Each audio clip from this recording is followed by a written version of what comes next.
ఆంధ్రప్రదేశ్ మాజీ ముఖ్యమంత్రి YCP party అధినేత వైఎస్ జగన్మోహన్ రెడ్డికి మరో ఎదురుదెబ్బ తగిలేలా ఉంది. ఏపీలోని మరో కీలక నేత మాజీ మంత్రి వైసీపీ పార్టీకి గుడ్ బై చెప్పేందుకు రెడీ అయ్యారు. ఏపీలో జరిగిన అసెంబ్లీ ఎన్నికల్లో వైసీపీ ఘోర ఓటమి పాలైంది.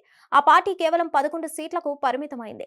ఎన్నికల ఫలితాల తర్వాత వైఎస్ఆర్సీపీ నేతలు ఒక్కొక్కరుగా పార్టీకి గుడ్ బై చెప్తున్నారు.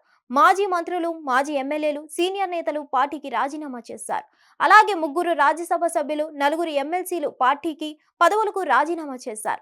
ఇక జిల్లాల్లో జెడ్పీ చైర్మన్లు, కార్పొరేషన్ చైర్మన్లు, మున్సిపల్ చైర్మన్లు, ఎంపీపీలు, జెడ్పీటీసీలు, ఎంపీటీసీలు ఇలా నేతలు కూటమి పార్టీలో చేరుతున్నారు. అధినేత జగన్ జిల్లాల వారీగా సమీక్షలు జరిపి మార్పులు చేర్పులు చేస్తున్నా సరే వలసలు మాత్రం ఆగడం లేదు. ఇక తాజాగా వైసీపీ పార్టీకి సంబంధించిన మాజీ మంత్రి అవంతి శ్రీనివాస్ జగన్మోహన్ రెడ్డి గుడ్ బై చెప్పబోతున్నారు. వైసీపీ పార్టీ వీడేందుకు ఆయన సిద్ధమైనట్లు సోషల్ మీడియాలో వార్తలు వస్తున్నాయి. ఇప్పుడు ఇది రాజకీయ వర్గాల్లో హాట్ టాపిక్ గా మారింది. ఆంధ్రప్రదేశ్ రాష్ట్రంలో వైసీపీ పార్టీ ఓడిపోయిన తర్వాత మీడియా ముందుకు ఎప్పుడూ రాలేదు అవంతి శ్రీనివాస్. గత కొంతకాలంగా వైసీపీ పార్టీకి అంటి ముట్టనట్టుగా వ్యవహరిస్తున్నారు మాజీ మంత్రి అవంతి శ్రీనివాస్. 2019 ఎన్నికల్లో భీమిలి నుంచి ఎమ్మెల్యేగా పోటీ చేసి విజయం సాధించారు అవంతి శ్రీనివాస్. ఈ నేపథ్యంలోనే జగన్మోహన్ రెడ్డి కేబినెట్ లో స్థానం కూడా సంపాదించుకున్నారు. పర్యాటక శాఖ మంత్రిగా కూడా పనిచేశారు అవంతి శ్రీనివాస్. అయితే మరోసారి మొన్న భీమిలి నుంచి బరిలోకి దిగారు అవంతి శ్రీనివాస్.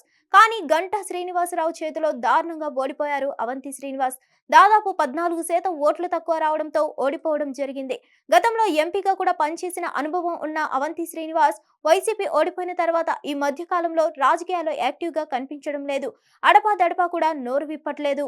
వైసీపీ కార్యక్రమాలకు, మీటింగ్లకు కూడా దూరంగా ఉంటున్నారు. దీంతో అవంతి శ్రీనివాస్ జంప్ అయ్యే అవకాశాలు స్పష్టంగా కనిపిస్తున్నాయి. ఆయన జనసేన పార్టీ టచ్ లోకి వెళ్లినట్లు చెప్తున్నారు. గతంలో ప్రజారాజ్యం పార్టీ నుంచి ప్రాతినిధ్యం కూడా వహించారు. 2009 నుంచి 2012 వరకు ఆ పార్టీలో ఉన్నారు. అందుకే పవన్ కళ్యాణ్ కు దగ్గర అవుతున్నారని తెలుస్తుంది. ఓకే అంటే జనసేనలోకి వెళ్లనున్నట్లు వార్తలు వస్తున్నాయి. హిట్ టీవీ యాప్ ని డౌన్లోడ్ చేసుకోండి. ఇందులో short news, live news, entertainment movies అన్ని అవైలబుల్ గా ఉన్నాయి. Please download Hit TV app. Hit TV app hit TV యాప్ని ఫ్రీగా డౌన్లోడ్ చేసుకోండి.